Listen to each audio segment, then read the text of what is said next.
AICC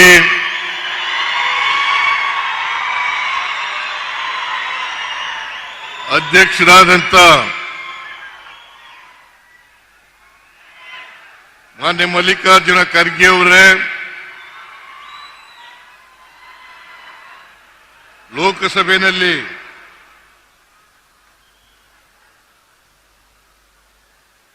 ವಿರೋಧ ಪಕ್ಷದ ನಾಯಕರಾದಂತ ಮಾಜಿ ಎಐಸಿಸಿ ಅಧ್ಯಕ್ಷರು ಆದಂತ ಶ್ರೀ ರಾಹುಲ್ ಗಾಂಧಿ ಅವರೇ,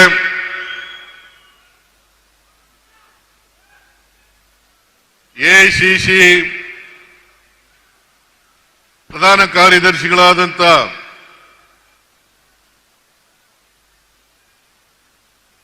ರಾಜ್ಯಸಭೆಯ ಸದಸ್ಯರು ಆದಂತ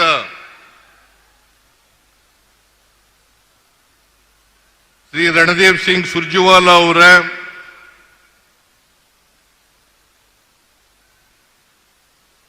ರಾಜ್ಯದ ಕೆಪಿಸಿಸಿ ಅಧ್ಯಕ್ಷರು, ಉಪಮುಖ್ಯಮಂತ್ರಿಗಳು ಆದಂತ ಶ್ರೀ ಡಿ.ಕೆ. ಶಿವಕುಮಾರ್ ಅವರೇ,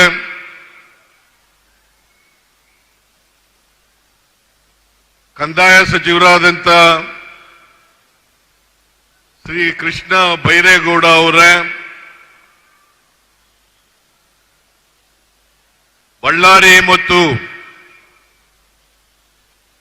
ವಿಜಯನಗರ ಜಿಲ್ಲಾ ಉಸ್ತುವಾರಿ ಸಚಿವರಾದಂತ ಶ್ರೀ ಜಮೀರ್ ಅಹಮದ್ ಖಾನ್ ಅವರೇ, ವೇದಿಕೆ ಮೇಲಿರ್ತಕ್ಕಂಥ ಎಲ್ಲ ನನ್ನ ಸಚಿವ ಸಂಪುಟದ ಸದಸ್ಯರುಗಳೇ, ಸಂಸದರೇ, ಹಾಲಿ ಮತ್ತು ಮಾಜಿ ಶಾಸಕರುಗಳೇ, ಮಾಜಿ ಮಂತ್ರಿಗಳೇ, ವೇದಿಕೆ ಮೇಲಿರ್ತಕ್ಕಂಥ ಇತರ ಎಲ್ಲ ಆಹ್ವಾನಿತ ಗಣ್ಯರೇ, ರಾಜ್ಯದ ಮುಖ್ಯ ಕಾರ್ಯದರ್ಶಿಗಳಾದಂಥ ಶಾಲಿನಿ ರಜನೀಶ್ ಅವರೇ, ಇತರ ಎಲ್ಲ ಅಧಿಕಾರಿ ಸ್ನೇಹಿತರೇ, ಇಲ್ಲಿ ಇಷ್ಟೊಂದು ಬೃಹತ್ ಸಂಖ್ಯೆಯಲ್ಲಿ ಆಗಮಿಸಿರ್ತಕ್ಕಂಥ ಎಲ್ಲ ಆತ್ಮೀಯ ಅಣ್ಣ ತಮ್ಮಂದಿರೇ, ಅಕ್ಕ ತಂಗಿಯರೇ, ಯುವಕ ಮಿತ್ರರೇ, ಮಾಧ್ಯಮದ ಗೆಳೆಯರೇ, ಇವತ್ತು ನಮ್ಮ ಸರ್ಕಾರ ಅಧಿಕಾರಕ್ಕೆ ಬಂದು ಇವತ್ತಿಗೆ 2 ವರ್ಷಗಳು ಆಗ್ತಾ ಇದ್ದಾವೆ.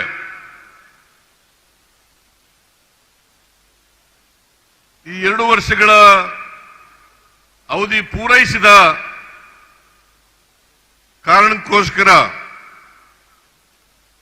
ಒಂದು ಸಾರ್ವಜನಿಕ ಸಭೆಯನ್ನ ಮಾಡಬೇಕು. ಆ ಸಾರ್ವಜನಿಕ ಸಭೆಯಲ್ಲಿ ಕಳೆದ 2 ವರ್ಷಗಳ ಅವಧಿನಲ್ಲಿ ನಾವೇನೇನು ಜನಗಳಿಗೆ ಕೊಟ್ಟಿದ್ದೇವೆ, ನಾವು ಏನು ಮಾತು ಕೊಟ್ಟಿದ್ದು, ಏನು ಕಾರ್ಯಕ್ರಮಗಳನ್ನು ಕೊಟ್ಟಿದ್ದೇವೆ, ಯಾವುಗಳನ್ನು ಜಾರಿ ಮಾಡಿದ್ದೇವೆ, ಅವುಗಳನ್ನು ತಿಳಿಸಬೇಕು ಅಂತೇಳಿ ನಾವು ತೀರ್ಮಾನ ಮಾಡಿ ಇದನ್ನ ಹೊಸಕೋಟೆನಲ್ಲಿ ಇದನ್ನ ಮಾಡಬೇಕು ಅಂತ ತೀರ್ಮಾನ ಮಾಡಿದೋ. ಹಾಗಾಗಿ ಇವತ್ತು ಹೊಸಪೇಟೆನಲ್ಲಿ ಈ ಕಾರ್ಯಕ್ರಮ ನಡೀತಾ ಇದೆ. ಈ ಕಾರ್ಯಕ್ರಮಕ್ಕೆ ಯಶಸ್ವಿ ಆಗಲಿಕ್ಕೆ ಕೃಷ್ಣ ಬೈರೇಗೌಡ, ಜಮೀರ್ ಅಹಮದ್ ಖಾನ್ ಮತ್ತು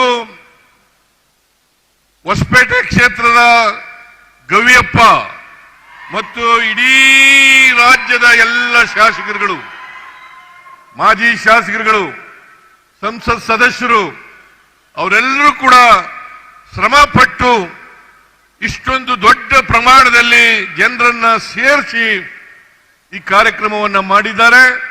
ಇದರ ಯಶಸ್ಸಿಗೆ ಕಾರಣಕರ್ತರಾದಂತ ಎಲ್ಲರಿಗೂ ಕೂಡ ಸರ್ಕಾರದ ಪರವಾಗಿ ಧನ್ಯವಾದಗಳನ್ನು ಹೇಳಲಿಕ್ಕೆ ಬಯಸ್ತಾ ಇದ್ದೇನೆ. ಈ ಕಾರ್ಯಕ್ರಮಕ್ಕೆ ಎಐಸಿಸಿ ಅಧ್ಯಕ್ಷರಾದಂತ ಶ್ರೀ ಮಲ್ಲಿಕಾರ್ಜುನ ಖರ್ಗೆ ಅವರು ಆಗಮಿಸಿದ್ದಾರೆ. ಬಂದು ಈ ಕಾರ್ಯಕ್ರಮವನ್ನು ಉದ್ಘಾಟನೆ ಮಾಡಿದ್ದಾರೆ. ಜೊತೆಗೆ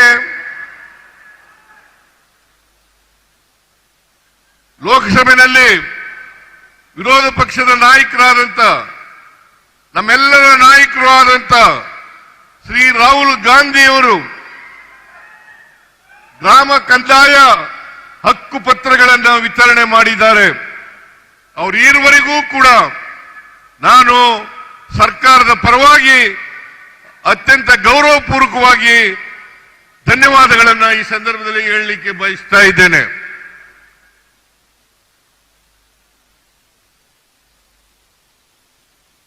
ಎರಡು ವರ್ಷಗಳ ಹಿಂದೆ ನಾವು ಈ ನಾಡಿನ ಜನರ ಮುಂದೆ ಹೋದಾಗ ಅನೇಕ ಭರವಸೆಗಳನ್ನು ಕೊಟ್ಟಿದ್ದು. ನಾವು ಪರಮೇಶ್ವರ್ ಅವರ ಅಧ್ಯಕ್ಷತೆಯಲ್ಲಿ ಒಂದು ಸಮಿತಿಯನ್ನ ರಚನೆ ಮಾಡಿದ್ದು.